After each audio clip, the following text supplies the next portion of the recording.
All right, so we're headed into chapter 5 for calculus, brand new chapter, brand new topic. Wicket lay down. Brand new topic.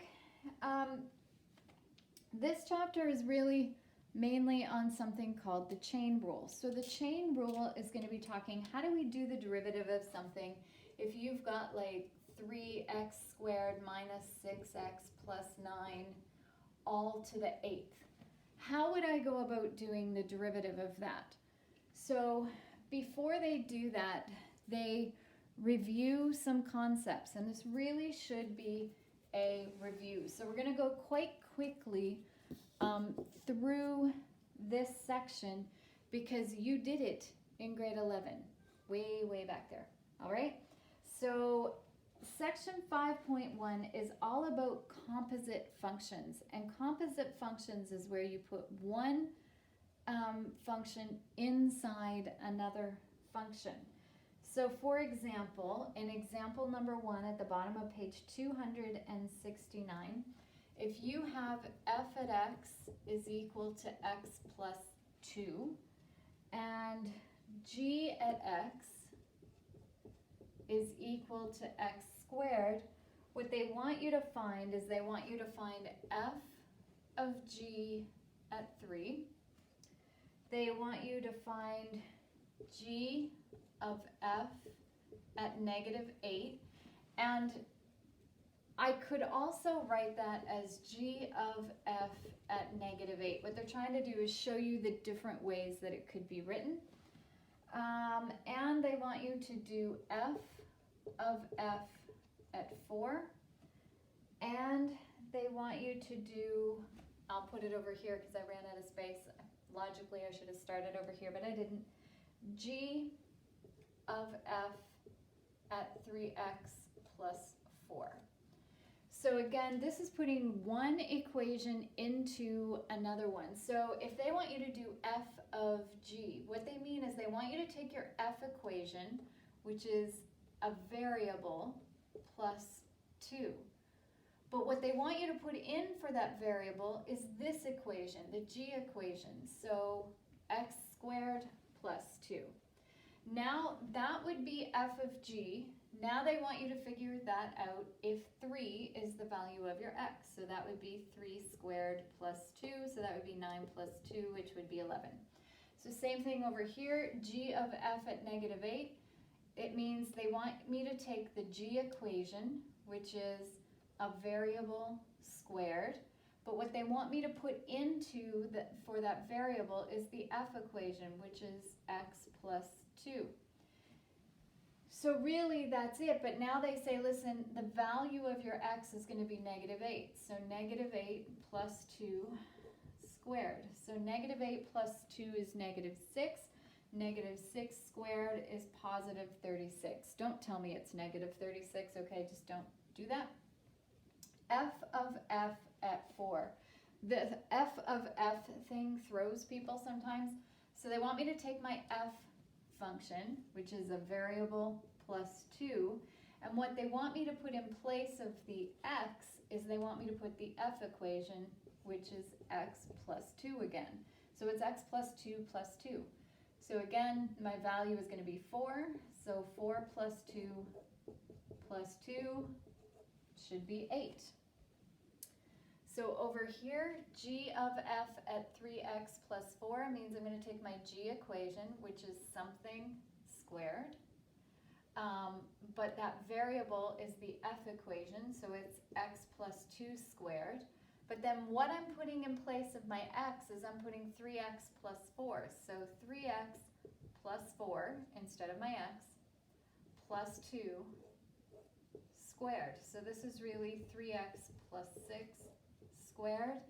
And let me see if they just leave it there, whether they expand it out. Yeah, and they just leave it there. They don't bother to expand it out. We don't need to. That's not what this section is about. It's just about doing composite functions. We are going to skip example 2, and we're going to look really quickly at example 3. Look how fast we're moving. We're going to look at example 3 very quickly, where they tell me f at x is 1 over x, and g at x is x squared minus 4, and they want me to find f of g at 2. So again, if I'm going to do f of g, I'm going to take my f equation, which is 1 over some variable. The variable I'm going to put in is the g equation, so x squared minus 4. And now I'm going to put in the value of 2. So it's 1 over 2 squared minus 4, which actually gives me 1 over 0, which does not exist. So f of g at 2 actually does not exist. All right. Example 4. What they're asking in example 4 is, are composite functions, when I put one inside the other, are they commutative? In other words, does order make a difference? When I add, order doesn't make a difference. 3 plus 2 is 5, and 2 plus 3 is also 5. The order of the numbers doesn't matter. That means it is commutative. Same thing with multiplying. Multiplying order doesn't matter. It is commutative. Subtraction is not commutative because it does not, order makes a difference. So, does order make a difference? So, they give us that f at x is 4x minus 3, and g at x is just the square root of x. And so they want us to find f of g, and they want us to find g of f. If it is commutative, what that means is that I'll get the same answer regardless of which way I do it. If it's not, then I'll get different answers. So I'm doing this just really, really quickly.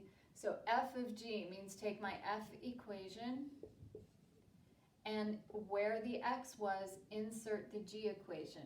So I end up with 4 root x minus 3. So to do g of f means I'm going to take my g equation, which is the square root of x, but instead of putting x, I'm going to put my f equation, which is 4x minus 3. So I have the square root of 4x minus 3. I did not get the same answer. I get different answers depending on whether the f portion was first or the g portion was first. So not commutative.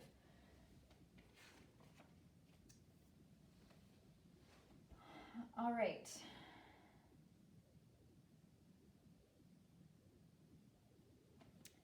So now they talk about an inverse. So you have to remember what an inverse is if they're going to talk about it. So we're going to do that. So f at x is x minus 4,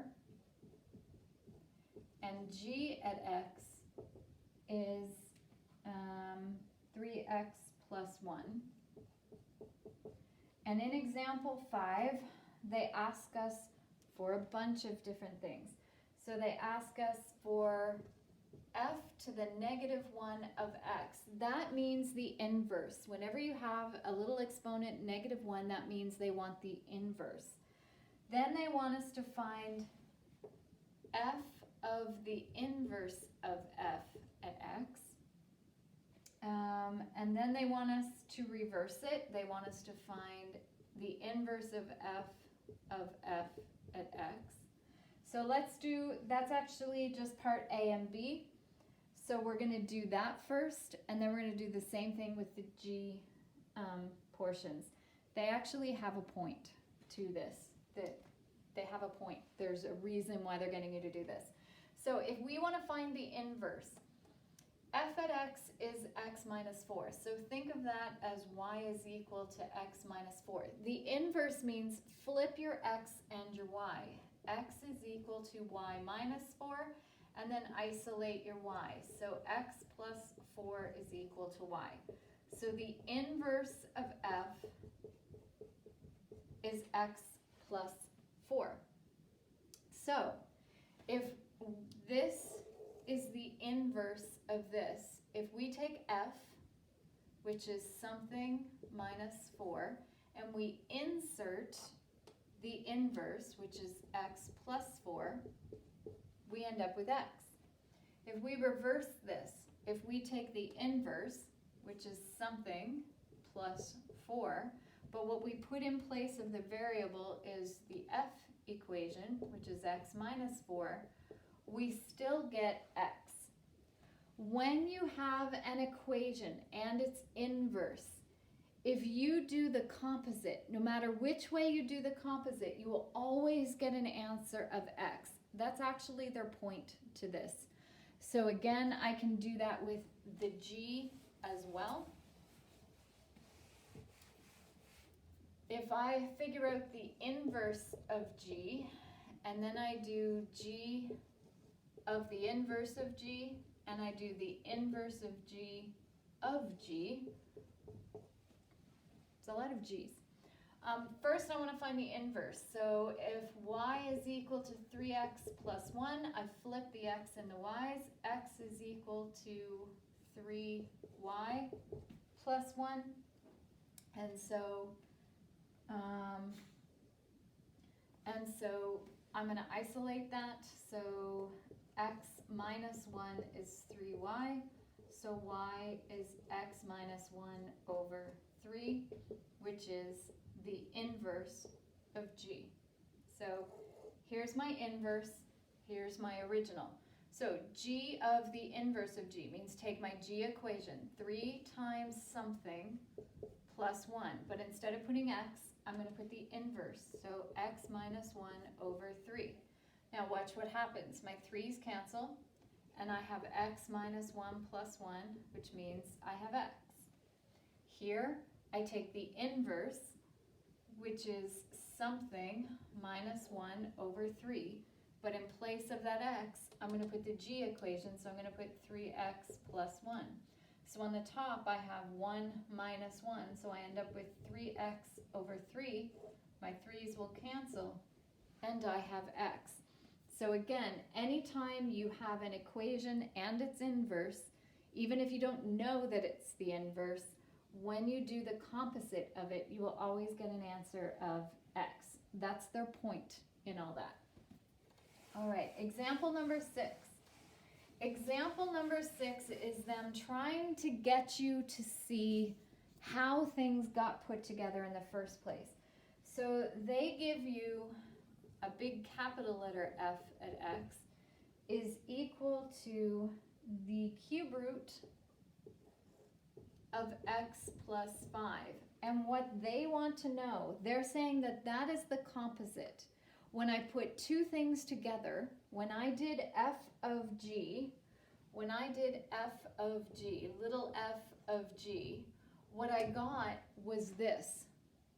So what they want to know is then what was f and what was g, so that when I put them together, that's what I get. Some people can see this right away, and some people have a little bit harder time with it. So how I do this is the outside is whatever is not inside brackets or not underneath radicals. The g is whatever is underneath the radical or inside a bracket or whatever. So what is g? G at x is probably the easiest thing to find. G at x is whatever is under the radical. It is x plus 5. The f at x is what that x plus 5 is under, which is the cube root. Now you have to put something under here, so we just put a variable there.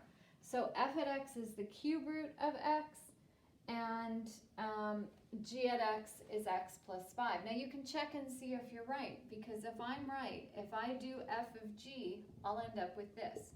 So f of g says take my f equation, which I'm saying is the square cube root of x, and then put my g equation where the x was.